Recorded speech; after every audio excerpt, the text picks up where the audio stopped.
Hello, welcome back, folks, to the Unshakable podcast. We are on episode 82, and I have a special guest with us today, Shaun Finn, artist, entrepreneur, corporate by day, musician by night, and I met him at University at Bishops. Welcome. Thanks so much, Sophia. Happy to be here. Thanks for having me. Yeah, no, it's been a while. It's been over a decade that I've seen you actually, but I've followed your story that I'm excited for you to share with our audience here. And I think it's a really, really inspiring story that's ever unfolding, as a lot of stories are. But yeah, thanks for being open to this. Absolutely. So let's start with the basics. When I invite a guest over, I always love for them to share a little bit about their journey. And I know, like, this could get very long, but in its essence, in a nutshell, chat a bit about where you came from in terms of your passion for music, creating music, and how that unfolded over, let's say, the past decade or since I've known you. Yeah, absolutely. I've always been drawn to music since I was a kid. I'll admit that I wasn't very good at it for a lot of years. And particularly singing was always a terrible singer. I want to find some of my old voice notes to pull it up. But nonetheless, it was always just like a creative outlet that I kind of had just playing in the corner of my bedroom and covering songs and doing some writing of some terrible songs as well. But clearly, I didn't really care about the quality of what I was putting together or learning. It was just something that I loved doing, and I think eventually I put, I guess, my 10,000 hours in of learning and how to sing and play instruments, and it yeah, it kind of evolved to like, okay, performing on stages at Acoustic Tuesdays when we were at school and seeing other friends go up on stage and kind of inspiring me to get out of my comfort zone and start performing. And I think what I kind of did in parallel was we were just talking about doing like the smart path forward, go to school, get a job with a big company, a nice steady job itself. Do that during kind of my 9 to 5. But in the evenings, I kept on picking up the guitar and kept on performing, and slowly but surely, you know, got better over time. Started to get the compliments from friends and strangers that kind of appreciated it and started to actually make some money off of it. I'm like, okay, maybe there's actually a path here, that there's a career that I can be self-sustainable through music. So yeah, that's kind of like the long story short, Yeah, my little background. I love it. Thanks for sharing that snippet because I know there's probably a lot to it, but Mm, it gives the listener a sense of like, okay, this guy like clearly had a passion and worked at it, nurtured it, put himself out there, and yes, still had a stable job, but slowly was merging these, let's say, two worlds, right? This corporate by day, musician by night. Tell us about, if there even was, a moment, or maybe multiple moments, I call them threshold moments, where it's like a pivot point, where there's a decision that's like, and now I'm stepping fully into this, where kind of your passion met this sense of maybe possibility within you, like, oh, what would be possible if, I went all in? Or did that even happen for you? yeah, threshold moments. There are definitely quite a few of them. I think number one was learning like, hey, I can get paid to perform. That's kind of one. And even if it was just really little money in a coffee shop, it's like, okay, there's some value to, thinking with my kind of business brain on, there's a bit of value that I can actually generate some kind of profit from performing itself. And that I did that for a few years. Got a little bit bored of just being like the kind of folk singer songwriter type and slowly put the guitar down and did less of that. But a big aha, like kind of threshold moment was I discovered this artist, Tash Sultana, out of Australia. multi-instrumentalist, live loop pedal artist, and I saw what they were doing, and I'm like, okay, that's what I want to do. So again, I was like in my cozy corporate job, making some decent money, and put some of that like money aside and invested into uh, this project for the first time. So, $500, get a decent guitar, get the live loop pedal set up, and just really refine it. Get in the garage every day for about, I think it was like 60 days every night, just figuring out how to do this live loop pedal thing. And I think that was like another threshold moment is like, okay, I can figure out how to do this one-man band thing in the absence of having a lot of time to say like put towards rehearsing and getting a band together. I can just do this all myself and uh, can develop this hobby into something that I can kind of get paid to do and turn into a business itself. Yeah. Probably tons Ooh, of other threshold moments, but yeah, probably. first, those are the first two that I can think of. Beautiful. You mentioned this just now, this turning the passion to a business. This is, you hear this a lot in the entrepreneurial world where it's like, oh no, like, watch out, turning your passion to business, it kills the passion. Was that true for you? It And absolutely, yeah. There are several times. That like first example of just doing kind of the same thing with an acoustic guitar in a coffee shop type of gig, and that kind of staling out. Um, I also spent a year just full time being a performing musician, and that meant performing 10 to 12 times a month and playing the same sets and really just again like hustling to drum out gigs and that started to feel like taking away from the kind of passion side of it because it turned into a job that I had to do in order to kind of pay my bills. Mhm. But we just kind of pivot as kind of time went on, learning from folks in the business industry that said, hey, it's actually not smart strategically to just perform every weekend if you want to build a long-term sustainable career in business or in the music business, then it's smart to actually perform one big show every 3 months and scale it each time. You want to sell out the 50-person venue and then the 70-person venue and the 150-person venue and so forth. So then the call it business plan shifted towards that, which also kind of protected the uh, passion and kind of creative elements of being an artist because it wasn't just churning out like another 2 hour set, 3 hour set a few times a week. So definitely turning the passion project into a business can feel like work because it is work. But as long as the passion is like kind of top of mind and um, yeah, just kind of it's what I love to do. It's my favorite thing to do, and at the end of the day, it's kind of worth the work to put into it. I'm curious to know why you do what you do, right? What is it that gets you up every morning, gets you in the garage, gets you, because some people on the outside may, and we don't care about their opinions, but there could be like a wow, like that's really hard to be an artist, whether it's full time or part time. Like, where do you get the energy? Like, what's the drive? What's the motivation? What's the pull? Is it something deeper? Like, what is the big why that inevitably gets us all out of bed? Do you have that for you?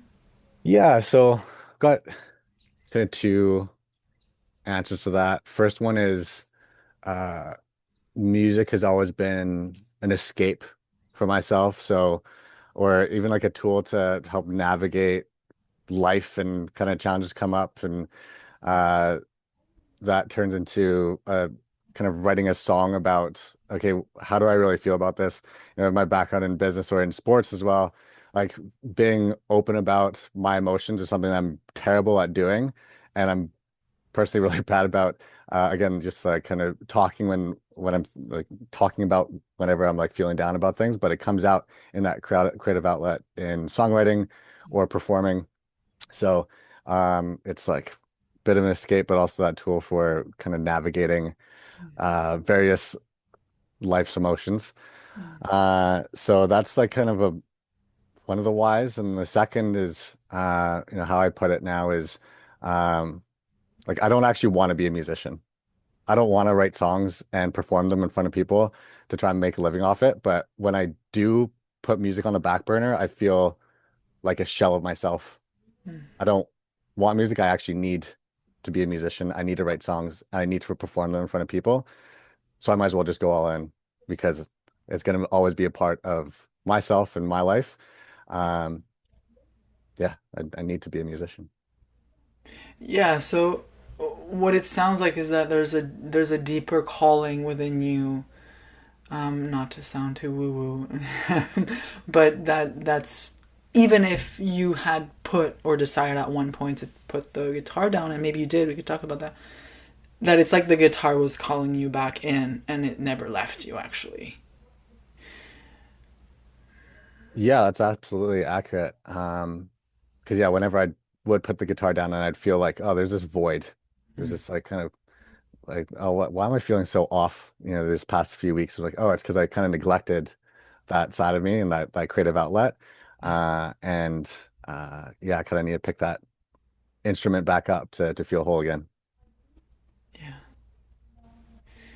yeah. No, thanks for sharing that. That well, the vulnerable piece of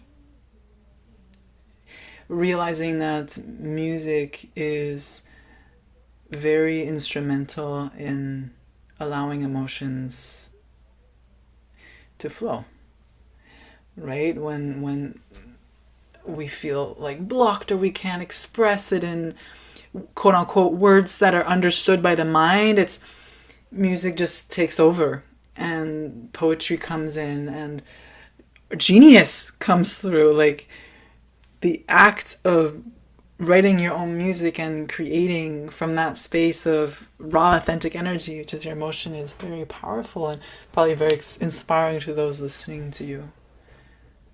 Yeah, not only medicine for you. Yeah, and I think one of my kind of philosophies that I've stolen for myself and my own art is that I'm creating for myself first.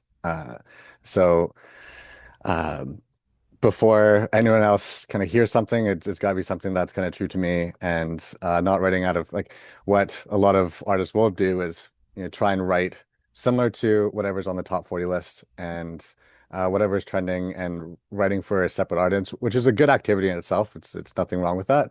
But for the core of like songwriting, uh, selfishly, I'm writing for myself first, and then it just so happens that if it resonates with someone else, then that's fantastic, and then they can take that song or lyric or uh, whatever piece of that creative output, and they can interpret it for themselves and relate to it in a different way, and then that song is theirs, and that's a really cool thing to be able to share and connect with people in that different way. Yeah. Yeah, that's related to what I hear, anyways, the authenticity piece.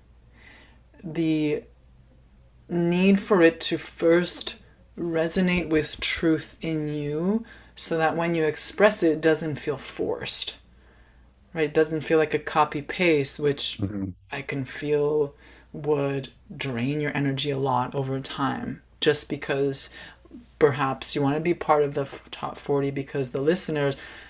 But at the end of the day, and this is what I'm learning too in my own business, it's like, yes, we need to listen to what's out there and what's on demand, but at the end, that's always changing, right? Just as us. So why not just stick to what's true and what's real in the moment and then trust that the people that are listening, those that resonate, will come, right? And those that don't will leave. Like, this is brings me to another point, super important. How have you navigated, and this doesn't only need to be for the listeners that are entrepreneurs or artists, like it's for everybody, right? Like dealing with rejection, dealing with doubts, the feeling I'm not good enough, or the feeling that, yeah, like oh, it's not going to be liked, or that, or taking negative criticism personally too. How have you dealt, and I'm generalizing and assuming that you have, but maybe you haven't. So like all Oh, I good. have. I have. Most of us Same thing thing, have. yeah. Most of us, when you come into the limelight, like inevitably, haters gonna hate. But like, how have you dealt with that? But even not only others, like your own inner critic, right? Yeah. So I think for starters, with the rejection piece, there continues to be tons of that on an ongoing basis. A lot at the start as well. Main thing that I can take from, or a couple things. For one, I do have a bit of a sales background where I had to knock on doors selling advertising and, picking up the phone and learning, how to get rejected and fail forward and having the attitude that, oh, this one rejection just brought me closer to like the next yes or what have you. Some of those sales philosophies were super helpful because my younger self would have been just crippled by any no or rejection at the start. So that kind of sales philosophy and staying positive when getting rejected was huge. And another activity that was super important for me was having a vision for what call it success might look like, or what the kind of goals and dreams might look like. And I remember early on not being able to figure out how to get good live loop pedal performance done, and uh, the I guess they call it like building a product or building a performance was really frustrating for those 60 days where I was in the shed every day and figuring out what my sound is and how can I build up this one man band kind of performance itself. And I just started drawing out what's a stage that I could imagine playing on, writing my name on the back of the, or like writing my name on the stage itself. What does the setup look like? And just picturing like imagine being able to do that. And that kind of got me over that next hump. I've got other illustrations in here as well on, what the kind of dream might look like, and just having that picture, that painted picture of what the what I'm kind of going for, and that often helps with those kind of self-doubts and then looking back at times where, hey, we've already made it this far. We're still getting rejected today, but if we keep pushing through, then maybe we'll be able to, uh, you know, climb that next peak of the mountain. This leads into a beautiful segue. What would you say your definition of success is now, and has it changed over the years? Yes, it's changed over the years. First definition of success is, I think one is just showing up and keep doing it, keep picking up the guitar and keep writing, and having permission to write songs that aren't going to be hits, and just writing for myself and just continuing that kind of creative practice. But historically, it was like play every venue in Vancouver, at least like the small to mid-sized venues in Vancouver. Okay, check. In order to get there, to uh, like I was busking on the sidewalks and being able to actually generate some revenue off of my music. Okay, that goal is checked off. Go on tour. So I went on tour from uh, Seattle down to San Diego and back. When was that? In 2023? Okay, that goal is checked off. And there are, certain numbers that I need to aspire to hit in order to uh, continue to elevate as an artist and to get signed by a label and so forth. So now it's okay, I want to get 100,000 monthly listeners on streaming platforms, and I want to be able to generate six figures from various revenue streams and setting that up. So yes, the target or like kind of what success looks like will continue to evolve over time. But ultimately, at the end of the day, something that I have to keep myself focused on and not feel disappointed by is like, okay, maybe we don't have that world tour yet, and maybe we don't have the six-figure salary yet, but the definition of success is like showing up and doing just one piece of it this week and getting 1% better week over week. And yeah, so having that like kind of macro goal is great, but then on a micro level, just continue to chip away at it. And that's the real definition of success. Yeah. Keeping the vision in the heart, but your feet on the ground, I love proving that. that you have. Yeah, no, this is huge. And I think this is where people get kind of um, scared of the macro. Oh my gosh, it's too big. But they forget to break it down into simple steps, right? Like writing a book. Like, I'm not saying everybody's going to become a musician or writing a book or going to travel the world, but whatever it is for you, like whatever, whoever is listening, it's for everybody, right? Whatever you truly desire, that dream, we all have that dream or that authentic desire. It's being able to, yes, envision it. And as Shaun was mentioning, it's like having that fucking why very clear, not only in your mind but visually, and coming back to it, but also realizing that to build towards that vision, it takes devotion. I like the word devotion more than consistency, but some people see it the same way. It's basically showing up.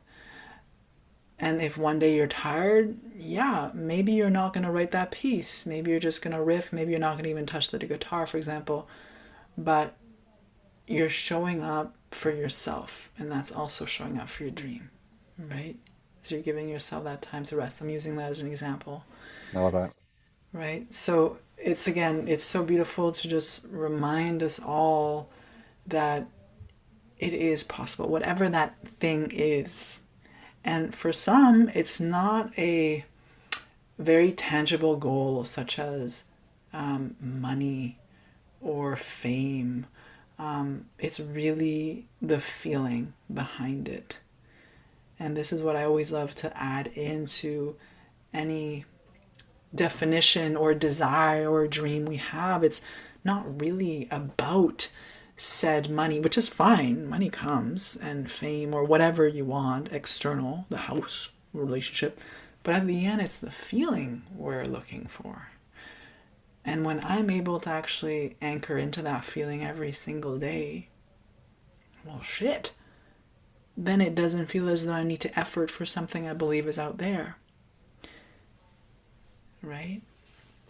I love that. It's like that devotion comes a lot easier when that thing that we're doing is what triggers like our flow state Mm-hmm. where kind of nothing else matters. It doesn't really feel like work anymore. It's uh yeah, it's getting that feeling and kind of chasing that flow state on a daily basis is definitely where the magic happens. And obviously for me, it's music. For anyone else, it could be writing that book or whatever that passion project is.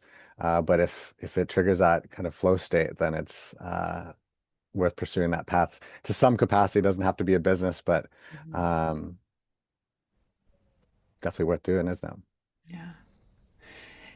I want to ask you about support because I know there's listeners out there that are actually looking to maybe branch off on their own path and maybe not completely quit their 9 to 5, but that are in a stage in their lives where they're like, fuck, like I want to actually start my interior design company. Like this is really what's calling me right now in my phase of life. Or I want to go traveling around the world. Like, what support system have you had to create for yourself? So within yourself, so you can look at the beliefs, you could also look at your environment and how you structure your daily life, but also external support and resources. What does that look like for you? Yeah, so I'd start with saying that to go off doing something on your own, at least for myself, it's a lot of loneliness as well, and to be prepared for that, and you have to root for yourself before anyone else is going to be rooting for you because when you're at the start and not sounding very good in the corner of my bedroom, there's not going to be any fans that are kind of chanting your name by any means. So yeah, having that internal belief is obviously kind of key number one because no one is going to really like surround yourself and support you if you don't have that belief in yourself. So I think that's kind of first first thought that comes to mind. But second, there's absolutely been so much great external support for myself. Um, one like for a key person is my good friend and producer Tom McGuire. We just so happened to live in a place together, just a random share house. Super lucked out that he's also a musician.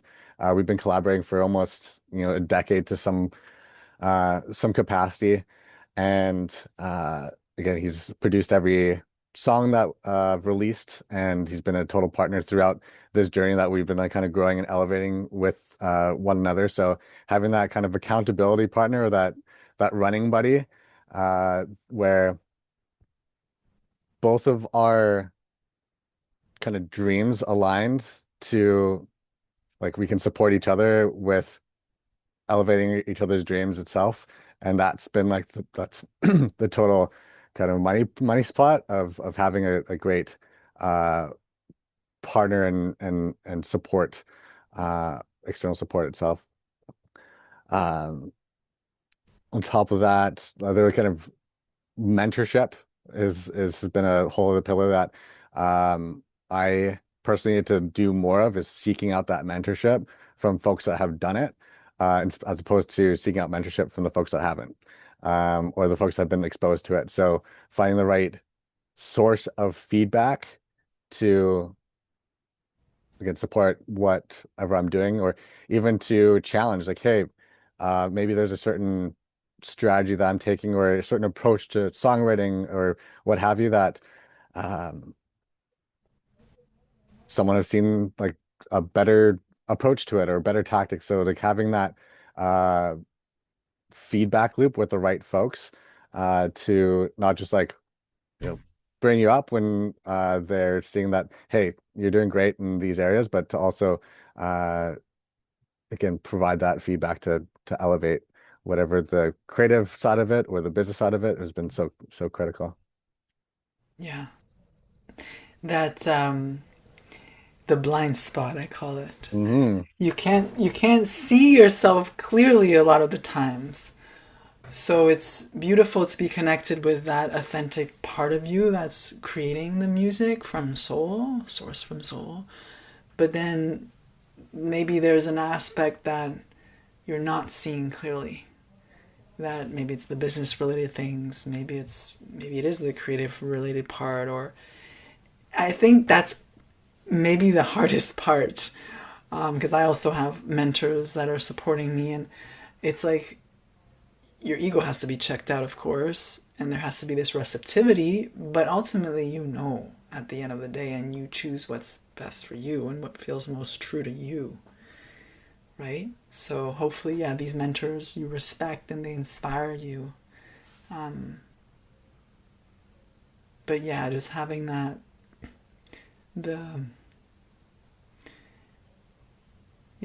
the accountability piece and the belief. And I mentioned the belief also because sometimes you don't believe in yourself. And you kind of need other people to point out your genius to kickstart your own internal kind of engine. And not saying this maybe happened to you, but I feel it in the women that I mentor, and I also feel it also in some men that there's like this fire that's kind of low, and they have clearly a gift, but they don't see it. But simply having, again, as you mentioned, the right mentor that you admire, that you respect next to you, saying, like, not do this, do that. It's like, you have a beautiful voice. Or like, you're really good at dancing, or whatever it is. Like, I think that slowly starts, like, huh, really? Oh, right? Yeah, there's a few things that I just kind of thought about. So one is around that kind of feedback, and obviously it's sometimes it is challenging to get the constructive criticism, but it's super valuable as well. At the end of the day, talking about authenticity and being true to yourself. And sometimes that feedback is going to draw you away from, who at your core you really are. So one thing I just thought about, what I learned is like feedback is like wine tasting.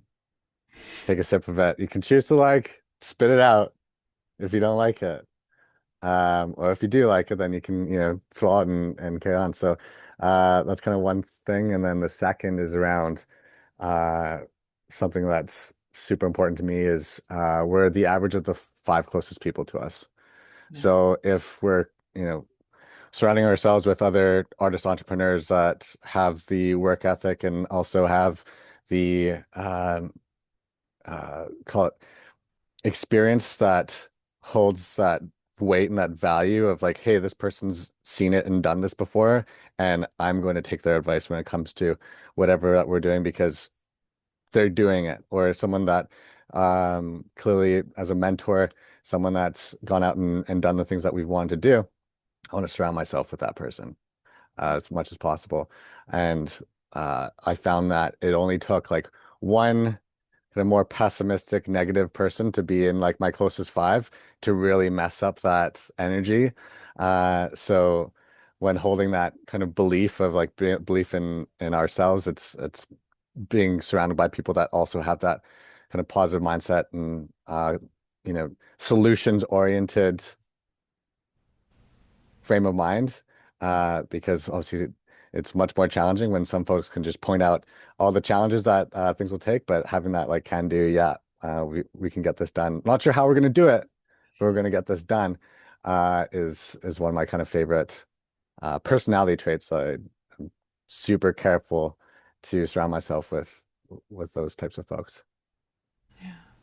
Kind of the anything is possible, like I am possible, not the impossible. Hmm. You want to get with that optimism, but a grounded optimism, right? Hmm. And when you were just speaking, I was like, man, you have it all, right? The business mindset, the sales background, the perhaps ability to be psychologically in tune with people and have a way with your charisma to actually interact on stage and not on stage with people. But you also have the artistry, the creativity. So it's a beautiful combination, and you've meshed these skills well. But maybe there's some others out there that are like, I'm not super business savvy, and I really want to pursue this passion more as a business now. Like, what advice would you give to these burgeoning? I don't even want to say artists because we're all artists. Let's just fucking be real here. We forget Be that. real. But we're all creating our own reality, right? With our thoughts, with our feelings and beliefs. But what I want to get to is, what advice would you give anybody that's looking to really step into their dream, entrepreneurship, artistry, what they really desire? And yeah, just general like that. Yeah, I think having that self-awareness of what are your strengths and what are your weaknesses, and surrounding yourself or the kind of delegating if you can, where those called blind spots are, or the parts of the uh, call it project or business or whatever, that you're feeling short on, because it's impossible to wear absolutely every single hat. It might look like I'm well balanced with the kind of business and data analytics and whatever creative side of things, but that was years of me just out of luck being surrounded with people that either taught me how to round out that kind of business operations brain, and surround myself with the like other artists that taught me different ways to create as well. And it's all just a sum of the experiences that I had with all those different folks. So like I even have like my little org chart of I can send you a picture of this after, but of all the places or of the kind of pieces of the project and the team that I need to be successful. Like I'd need someone to take on some of the more of admin heavy work with call like advertising and marketing and bookings. And there are things I know like top level how things work, but when it comes to executing, it's impossible for me to just execute all things, you know, end to end. So for the folks that are starting off and making that leap, I'd say like make that leap and see what happens. You'll figure out very quickly what you're really good at and where you have shortfalls. And there's tons of like resources out there to skill up in that area. Um, Hmm. but kind of circling back to what I was mentioning before is finding people to partner with, understanding what their dream is, and if for them to help you pursue your dream and you're able to like help them pursue their dream at the same time, that's that's the winning, like win-win type of relationship. So not easy to find, but it starts with kind of putting that dream out to the world and sharing it, asking people what their dreams are so that you actually have that alignment and see if it actually does make sense. And then just start and kind of learn as you go. Yeah. I would echo everything you just shared. Having gone through that and still going through that right now, partnerships are key to ramp up and start scaling. But at the beginning, it was like, I remember starting 5 years ago with a podcast. I was in bed in Nicaragua in a bug bed, a mosquito net, and I was like voice noting. Like, as you mentioned, there has to be that step. That's your threshold. And then there's many other thresholds. But there's just, and again, it doesn't, I'm going to bring it back so that it's accessible for everybody. You don't need to be starting something, let's say, tangible, like starting a business or a podcast, a venture. It can also be like, yeah, maybe you want to start a family, just having that conversation that you've been shaking and scared to have with your partner, right? Or you want to be in a relationship and you don't want to go on the apps, or maybe you do, but you're ashamed, or you want to go to the bars, but you don't want to go alone. Like, there's all these threshold moments that we get to get on when we really want something, this authentic dream, this desire. It's whether we're going to actually step through or we're going to not step through. Right? And then, as you're mentioning, like, I love it. It's like you'll learn along the way, but you have to put yourself out there and be open to receiving that support, like the aligned partnerships, because the universe wants to help, right? It's like opportunities coming in, and of course the discernment piece, like who you choose to collaborate with, who you choose, as you're mentioning, your 5 people that you surround yourself with. I speak to this too. It's like, man, like, where I speak more about an energy drain. Where is your energy Mhm. draining and where is it filling? What are the people and the places and the pursuits that fill you up? Like, start with that and do more of that. Allow more of that into your life and start looking at what drains and question. Like, what is keeping me here in this relationship, in this career, in this dynamic, whatever it is. Love that. So, and I'm going to bring back that piece, that definition. Everybody has a different definition of success, right? So, anchoring into your own definition and knowing that it can change. Yeah, Absolutely.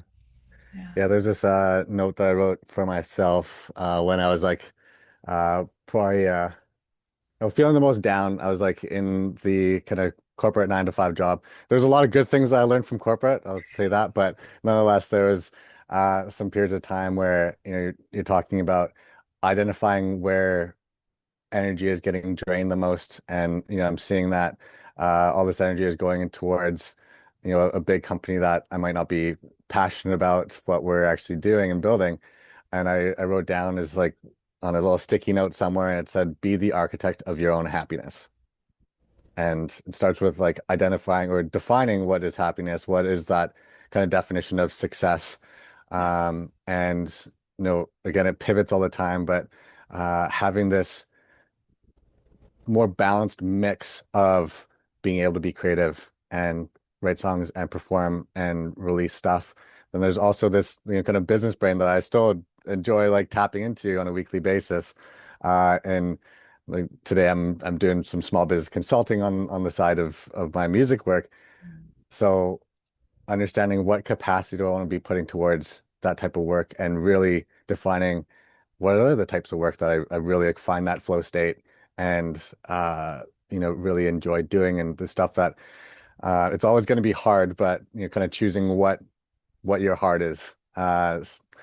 Figuring out what that kind of balance is and again it's going to pivot the architecting your own happiness is going to change on a week to week or a month to month but being able to go outside of the 9 to 5 job and freelance and do the kind of artist entrepreneur thing is giving me the flexibility that on a week to week I'm able to shift my capacity and priorities and a lot easier than before so Yeah.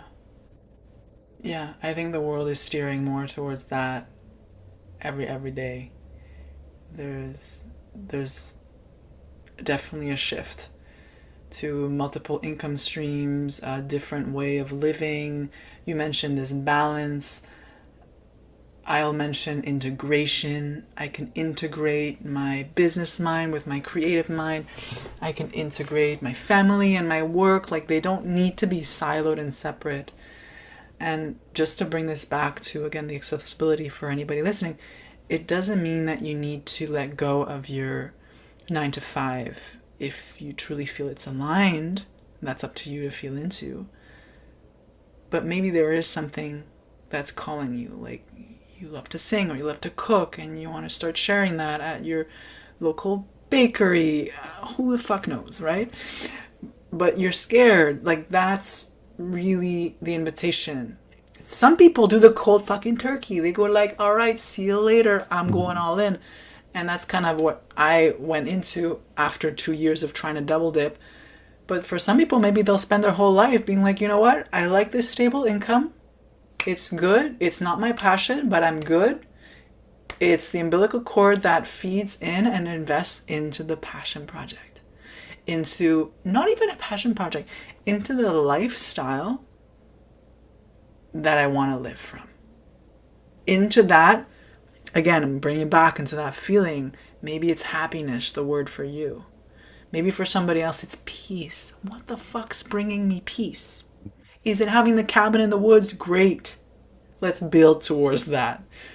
Right? So again, like as Shaun was mentioning, like having that vision, that bigger picture, and then realizing, well, what are my daily actions that I can take right now? And how can I, and I'll add in the piece of how can I feel that right now instead of waiting for it to happen one day. totally.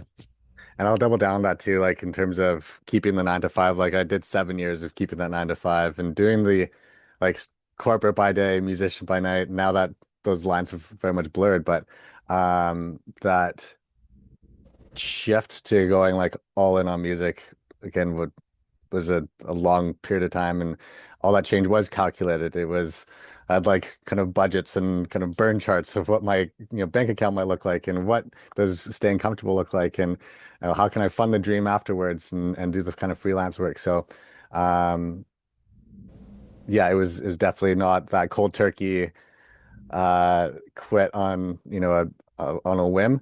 But nonetheless, there's definitely different mixes and balances, and I was happy with doing the kind of getting corporate by day, musician by night thing. And I just decided to kind of test the boundaries a little bit further by going a little bit all in, but not to say that's required. It can absolutely stay a bit more kind of that lower risk approach to uh, doing whatever we're passionate about. Yeah, I love it. I love it. Okay, well, here is to wrapping up. Even though I love these conversations, they can go on many rabbit holes and I'm holding myself back. But I'd love to hear what's coming up next for you and also sharing for the listeners where they can find you if they want to learn more about you, if they want to check you out. Maybe they live where you live and they're like, yo, I'm going to hit up Shaun. So yeah, what's next for me? I've got kind of releases coming up. So I've got a new song coming up in about 4 weeks that I'm just working on kind of scheduling and getting that out onto all the streaming platforms. And that will be kind of wrapping up the latest album, and I'm starting up writing up the next album. And what I'm actually doing is building out my team. So, as I mentioned, I've got Tom as my producer and close friends. Uh, just had an executive assistant start about 3 weeks ago. Um, Reaching out to labels to try and get that like full on professional team. I'm trying to figure that out if I do want to do a label route or just kind of build my own team out. So, talking about pivoting in our goal setting, there's definitely some pivots along the way. So that's kind of what's up next. Um, and in terms of where you can find me, so Shaun Finn Music is what you can type into any of the channels, Instagram, YouTube.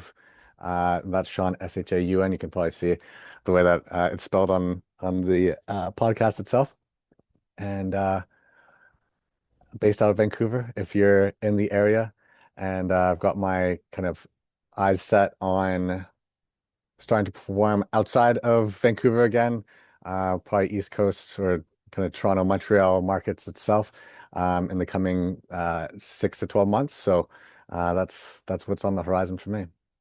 Nice. So all the listeners from Ottawa, get ready. We're going on a Stay trip. tuned. Yeah. No, and we just missed each other last year. So when you come back, you let us know. Absolutely. Oh, yeah. So I'll have all the links in the description of this episode. So feel free to reach out to Shaun, especially if anything from his story is resonating with you. Thank you for being here. It was such an honor to listen to you. Thanks so much for having me. It's my pleasure.